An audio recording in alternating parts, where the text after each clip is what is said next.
freshman, I had to take Speech 114. That comes under the comm department. Almost everybody at Purdue takes some form of Speech 114, learning how to, do the basic elements.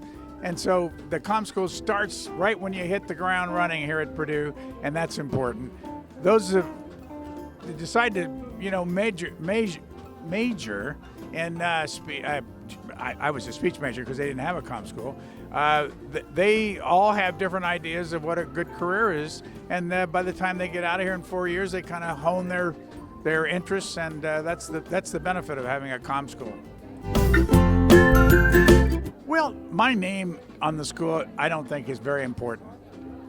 I think that the people that come here don't come because my name's on it, for sure. For years and years, the comm school existed without it. It's an honor to be involved with my university like this.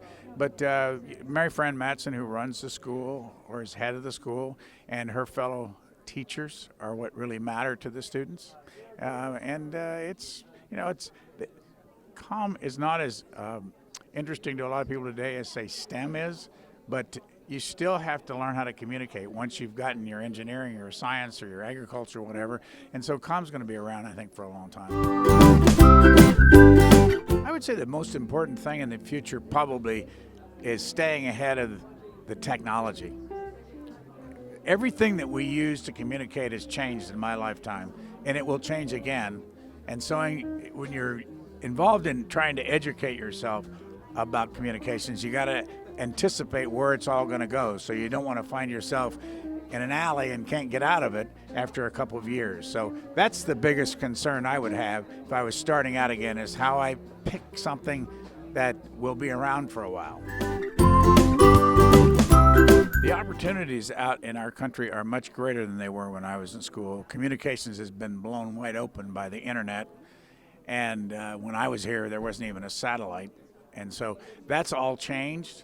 So you have to decide at some point what you really want to do with your life. And if it's in communications, what do you want to be in? PR or mass communications? Or, in my case, I went to Washington and was a press secretary to a senator, and then I got involved in C-SPAN. And I must say this, when you leave here, you don't necessarily know where it's all going to end up. So you have to just keep your eyes and ears open. It's hard to know what a student wants at this stage in their activities except a job.